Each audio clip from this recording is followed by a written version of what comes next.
Hi all, welcome back to my channel. This is Bhavani. ఈరోజు నేను కేరళలో ఎంతో ఇష్టంగా తినే కొబ్బరి తురుముతోని సాంబార్ చేశానండి. వీళ్ళు సాంబార్ కోసం సెపరేట్ కిట్ని అమ్ముతారు. అందులో బూడిద గుమ్మడికాయ, ఆనపకాయ, చిక్కుడుకాయలు అవన్నీ ఉంటాయి. వాళ్ళకి సంబంధించినవి ఉంటాయి. నాకు అవేమీ నచ్చవు.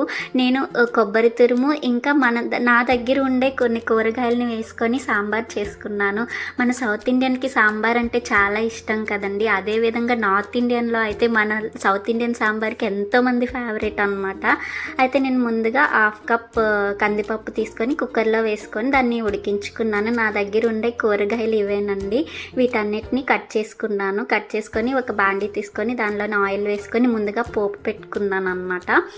ఫస్ట్ క్యారెట్ వేసేసాను, ఎందుకంటే అది ఉడకాలి కదా కొద్ది. తర్వాత కాలీఫ్లవర్, ఆ తర్వాతను కొద్దిగా వెల్లుల్లి ఉంటుంది కదా అది వేసుకున్న. తర్వాత ఆనపకాయ ముక్కలు, ఉల్లిపాయలు, టమాటో ఇవన్నీ వేసుకొని వీటిని తర్వాత కొబ్బరి తురుము నేను ముందుగా పెట్టుకున్నాను, దాన్ని కూడా వేసుకొని వీటన్నిటి నుంచి వాటర్ వచ్చే వరకు బాగా మగ్గించుకున్నాను అనమాట. దాంట్లోనే పసుపు, కారం, ఉప్పు కూడా వేసుకొని లిడ్ పెట్టి మగ్గించుకున్నాను. ఇదిగోండి వాటర్ తేలింది కదా. ఇందులో ముందుగా నేను నానబెట్టుకొని ఉంచుకున్న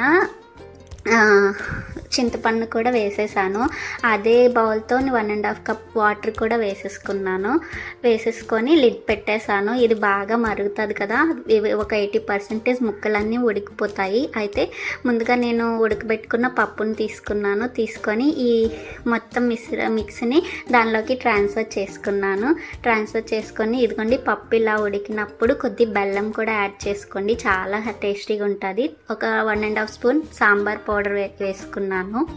అంతే అండి, ఎంత టేస్టీ అయినా మనకి సాంబార్ రెడీ అయిపోయింది. ఇదేంటి అమ్మాయి అందరూ చేసిందే కదా అంటారు కదండి. లేదండి, నేను కొబ్బరి తురుముతో చేశాను కదా కేరళ స్టైల్లో, చాలా టేస్టీగా ఉంది. మీరు కూడా ట్రై చేసి మీకు ఎలా వచ్చిందో కామెంట్ చేయండి. మా హస్బెండ్ కూడా చాలా టేస్టీగా ఉందని చెప్పారు. అంతే అండి. If you like my video please like, share, subscribe to my channel. Thank you.